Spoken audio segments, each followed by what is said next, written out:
Mr. President, I think everyone recognizes that the Honorable the Finance Minister is perhaps the most harassed individual in India today. Ever since he assumed charge of his portfolio, he has been engaged in a desperate struggle against a situation created partly by the financial policy thrust upon the country by his predecessor and partly by the collapse of currency and credit throughout the world. Everyone watches with sympathy the Honorable the Finance Minister grappling with problems which are not of his own creation and concedes that so far as he is concerned, he is doing his best to serve the country whose salt he is eating. But when my honorable friend expects the opposition to suspend its judgment, to spare criticism, and to offer nothing but constructive criticism, in some measure, I think he is asking for the impossible. I see my honorable friend sitting day after day with an air of resignation, sometimes of extreme boredom, and often of pained surprise that human nature should be so perverse that his critics should not recognize his integrity of purpose and the difficulties by which he is surrounded. The other day, in moving the consideration of the finance bill, he asked his critics to face realities. He asked them not to indulge in destructive criticisms. When he made this appeal to the House, may I point out to him that he forgot the constitution under which we are working. He seems to have entirely overlooked the fact that year in and year out, this side of the House, whether in the reformed legislature or in the pre reform era, has been making suggestions by the cartload, good, bad, and indifferent, only to find them all rejected unceremoniously. And I ask my honorable friend, what possible encouragement has he or any of his predecessors or anybody on the government benches given to this side of the house to offer constructive criticism? I will make my honorable friend a sporting offer now. Let him withdraw the budget, and we on this side of the house are prepared to produce a budget in which the revenue and expenditure will be equally balanced without many of the objectionable features of taxation which he has introduced in his budget. Is my honorable friend prepared to accept that offer? Is my honorable friend prepared to accept any of the constructive suggestions which have been made and which will be made in the course of this session?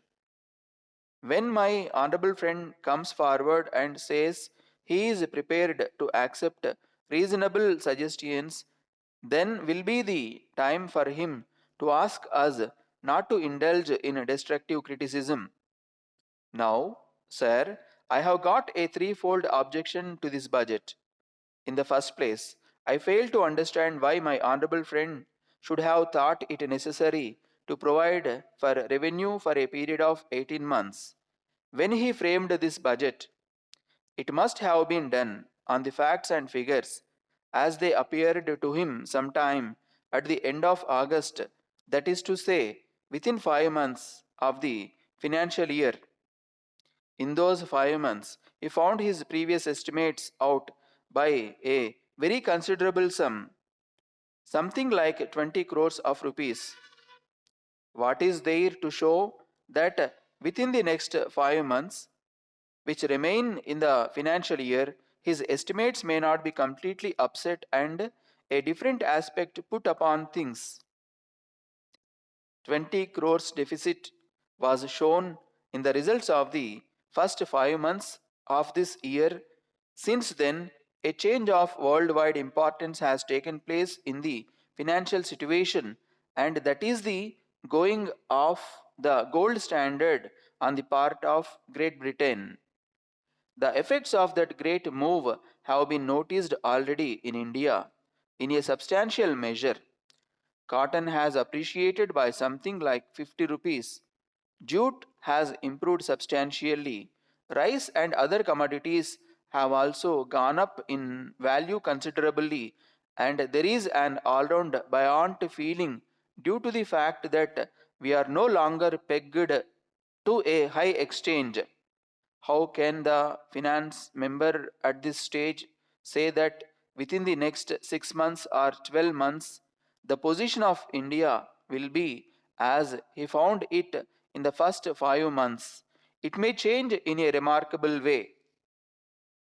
Assume for a moment that it does not change for the better. What happens? There is the budget session in March, and the finance member will be able to come forward before us and say, well, I am sorry to have to state that the financial situation has not improved, and I shall have again to provide for a deficit budget and to impose taxation to balance it. I therefore cannot agree to his providing for a revenue for a full 18 months when the next few months may be full of very great possibilities. After all, we do not know what cuts in expenditure may be possible during the next few months, and it may well be that the finance member, by imposing this heavy taxation, is providing for a large surplus at the end of 18 months. We may be right, and it is possible that we may be wrong in this view, but after all, there is no earthly necessity for his coming forward at this stage to impose upon us taxation for the next 18 months. My next objection is that the retrenchment carried out is inadequate.